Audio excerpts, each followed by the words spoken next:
People with superpowers became an important part of the working world in the 20th century. The government invited people with special abilities to enlist their powers and help build Lincoln City. However, the demand for motorized labor has declined since the Second Industrial Revolution as companies choose to use automated systems. Due to the lack of opportunity among powerful citizens, crime syndicates began to exploit them in a variety of ways. A criminal organization called the Trust has been extracting the spinal fluid of powered humans to create a highly addictive drug called psych. As the problems continue to arise from the drug, people have begun calling for new laws to restrict the use of superpowers. The police force has started using drones and robots called guardians to monitor and apprehend powered humans who work without a permit. A Class 5 electric named Connor Reed tries to earn a living by working as a temporary laborer at construction sites while applying for a more permanent job. After a job interview, he heads straight to a construction site to determine if the foreman could use another electric. The foreman agrees to let him work for half a day, but the police soon arrive to inspect the place and ensure that no forces are used. They order the workers to look at the sky so the drone can determine if they have power. During the investigation, the authorities learn that there is an arrest warrant against one of the workers. While the police are arresting the worker, he starts the fire and tries to escape. The guards soon jump off the drone and shoot at it until it dies. Elsewhere in Lincoln City, police conduct a drug raid on the home of a man who appears to be under stress. The guard breaks down the door, but the robot is fourth-class muscle, throws a disc at him, hitting him in the neck. The suspect tries to escape through the window, but Officer Park enters the room and threatens to shoot him. While searching the place, the officer discovers a room full of people with superpowers from whom cerebrospinal fluid is being removed. Police from also found several psych packs in the apartment linked to a crime boss named Marcus Sutcliffe. Connor is visiting his mother at the supermarket when her boss, Dave, scolds her for accidentally freezing the sauce and dropping it on the floor. Mary Reed, a cryokineticist, has difficulty controlling her abilities due to a brain tumor. Connor becomes angry at Dave talking to his mother, confronting him, and almost using his powers. However, the boss doesn't give up and asks the two of them to leave the store. Connor convinces his mother to start chemotherapy on the way home, but Mary tells him they can't afford it. The next day, as Connor waits on a street corner for a part-time job, he spots a Lincoln power truck. His friend Travis warns him not to mess with them as they are part of Sutcliffe's team. A van approaches them and the driver says he is looking for an electric vehicle, but only Class 2 or higher. Connor hesitates, but eventually goes to the car and tells the driver that he wants a $200 deposit. Driver Garrett agrees and asks him to get in the van. In the van, a mute Brown named Freddie uses sign language to order him to put on a safety vest. Garrett takes Connor to a chemical plant to deactivate the electric fence. Connor tries to cut the wires with bolt cutters, but was surprised by electric shock and decided to overload it. An arsonist named Maddie melts the lock and allows a transporter to enter the factory. As they load barrels of chemicals into their truck, a security guard appears and attempts to call for backup. Garrett uses his telekinetic powers to steal the radio, so the guard relents and tells them that he didn't see anything. As they leave the scene, the police are alerted to a break-in at Jones Chemical. Patrol officers are instructed to keep an eye on the red van. Connor tells Garrett to pay him and let him go, but Garrett says the job isn't done yet. Garrett parks the car under the bridge and asks his team to remove the logo and the red sheet covering the car's actual white paint job. The drone spots its transporter, but the police find that the color does not match the description and continue their search elsewhere.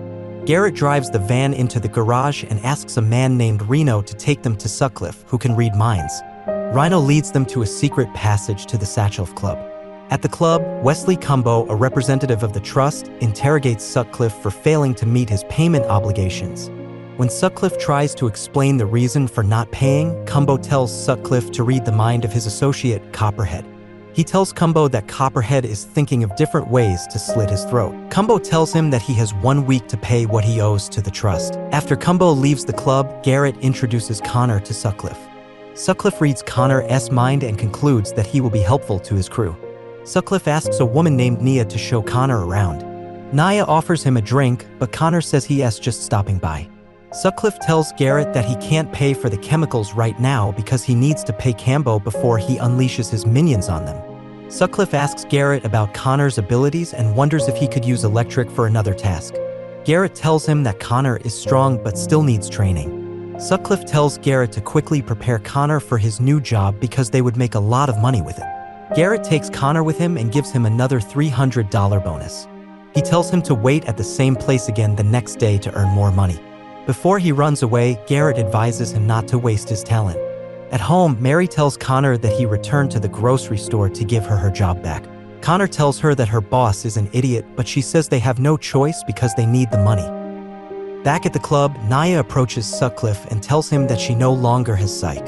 Sutcliffe shows her a bottle of medicine, but she has to do something for it before can get it. Officers Park and Davis are outside investigating a robbery at Jones Chemicals. Park concludes that the suspects took 200 gallons of chemicals to use hydro to spill water into Sutcliffe's site. Davis tells Park that the electrician hot-wired the fence and the arsonist broke the lock.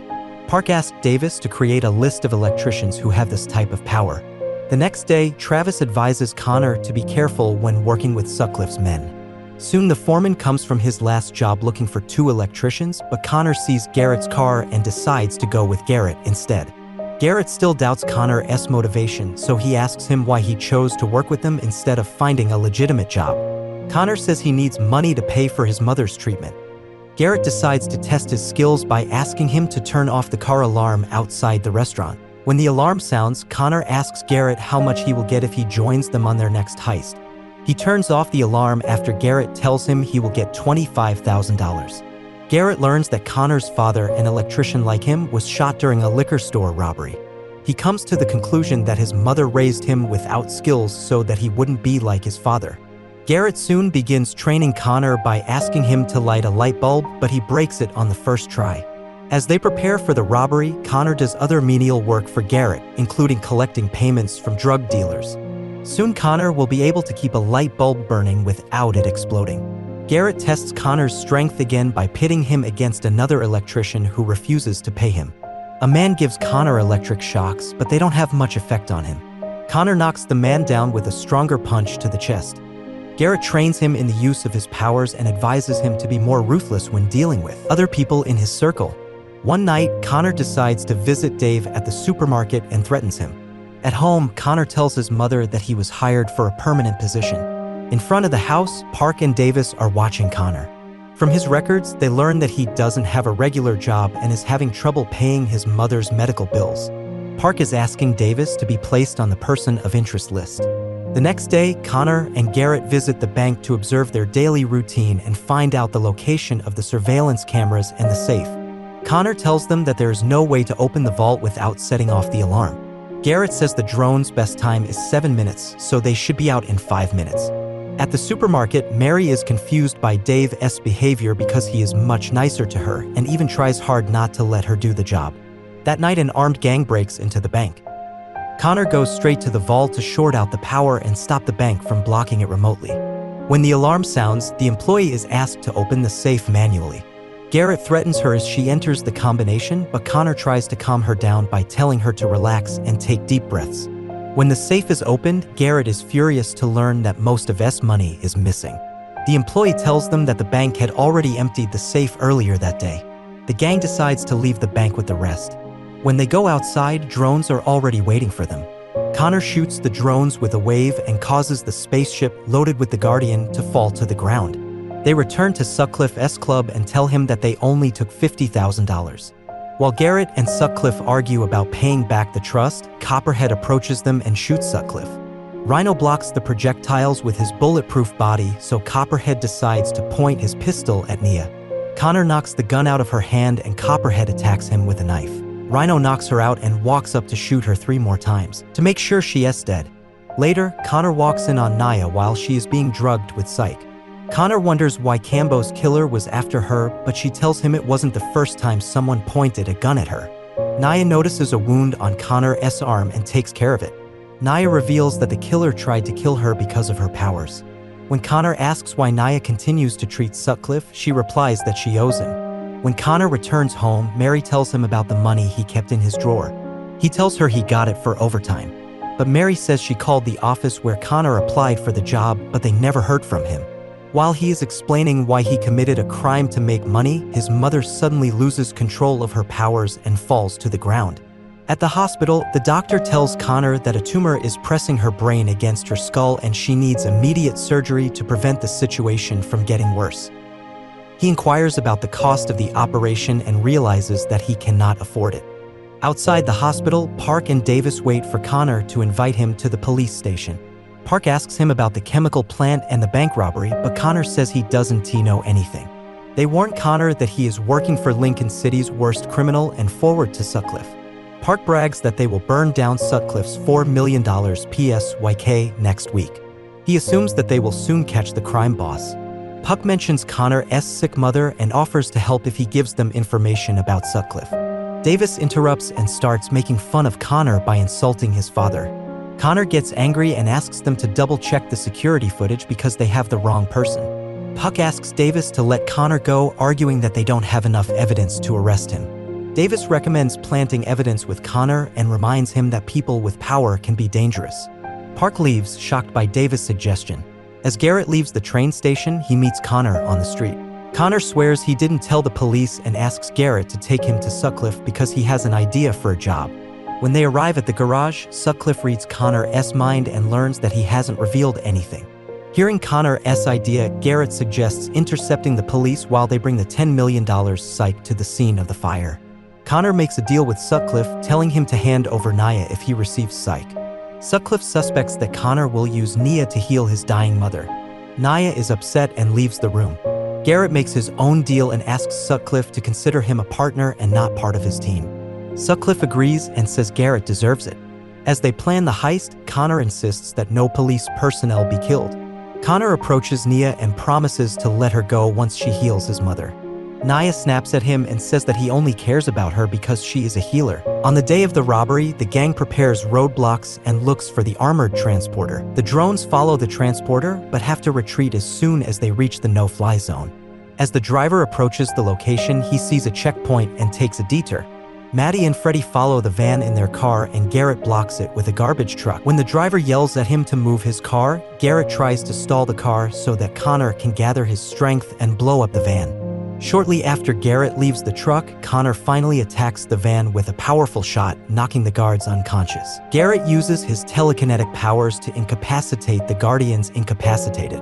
Connor short-circuits the Guardians near Garrett while Freddie and Maddie disable the remaining robots. Maddie burns a hole in the armored van large enough for Freddie to throw tear gas into. The police officers soon get out of the car and gasp. Since the delivery truck receives no response, the drone decides to enter the no-fly zone. Maddie takes the psych boxes from the guards and gives them to Rhino. The guards beg to let them go, but Reno's men start shooting at them. Rhino shoots Maddie in the back as she turns to see what happened to the police officers. Garrett uses telekinesis to push Freddie out of the way to protect him while Rhino and his men shoot them. Rhino takes off, leaving 2 of his men behind to deal with Garrett and his crew. More guards arrive on the scene, allowing Garrett, Freddie, and Connor to escape while Rhino's henchmen are distracted. One of the thugs shoots Garrett while the other fights with the guards. Undaunted, the robots kill 2 thugs and Garrett and his team flee to safety. As they run away, Freddie realizes he's been hit by a bullet, so Garrett carries him to Rhino, comes to Sutcliffe's bar, and shows him psych. Nia asks Sutcliffe where the others are, but he ignores her question and gives her a vial of psych. Sutcliffe hints that he can't let Nia go because her father still owes him a lot of money. When Connor learns that Freddie has died, he blames Garrett for the disastrous outcome of the robbery. He claims Sutcliffe betrayed them because of Garrett's demands. At the police station, Davis tells the police chief that Connor is one of S main suspects in the robbery. However, Puck insists that Connor is just a pawn because he's not the type to kill cops. Connor visits his mother in the hospital and promises her that he will find a way to cure her. However, Mary asks him to stop what he is doing and just let her go. Meanwhile, Puck visits his ex-wife's house to spend time with his daughter Lena. She tells him that the other children are afraid of her because she uses her powers to move things. As Lena walks through the park, she expresses her fears that her parents would betray her because she heard on the news that this is exactly what happens to children like her. As Puck tries to comfort her, Travis approaches him to give him a message from Connor.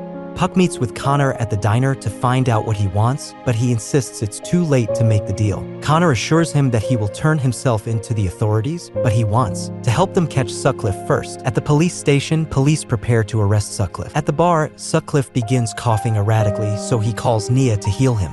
While Nia is treating him, the police cut the power and start shooting at her. During the shootout, Sutcliffe escapes with Nia and Rhino through the hallway that leads to the garage.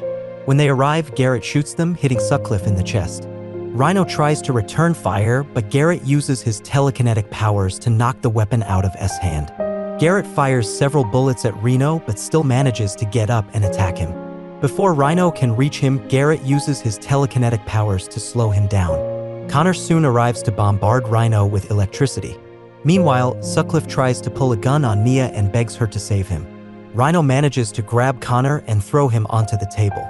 Connor tries to break free by electrifying Rhino, but the voltage wasn't strong enough to stop him. When Rhino strangles Connor, Garrett takes a sharp metal tool and stabs Rhino in the eye. Connor finishes him off by shooting an electric bolt into his head. Nia approaches Sutcliffe, but instead of healing him, she takes his weapon. Garrett uses his telekinetic powers to strangle Sutcliffe and take the gun from Nia. Connor tells Nia that she can leave once she heals his mother. Garrett gives Connor Sutcliffe a gun and tells him to take what he needs. However, Nia shows him the wound on her hand that she sustained from treatment a few days ago. She tells Connor that she could die if she heals his mother. Despite her objections, Connor takes Nia to the hospital anyway. When they arrive, Nia touches Mary to heal her, but Connor soon stops her after seeing her struggling. When Mary wakes up, Connor approaches her and holds her hand as her life fades away. Park and Davis soon find Sutcliffe's body in the garage. Connor arrives at the police station with Nia to turn himself into the authorities. He tells her that the truck has a full tank and can take her anywhere. Shortly after the tragic robbery, lawmakers proposed a complete ban on the use of powers in Lincoln City due to the murder of 4 police officers. Park and Davis receive an award for their courage in pursuing criminals in the city. Garrett soon meets with Cumbo and pays him double the money Sutcliffe owes them. Connor stops at his mother's grave and says he won't be able to visit her for a while. Nia visits her father in prison, smiles at him, and looks forward to her new life after her release from Sutcliffe. Make sure to subscribe and turn on notifications so you can watch more videos like this.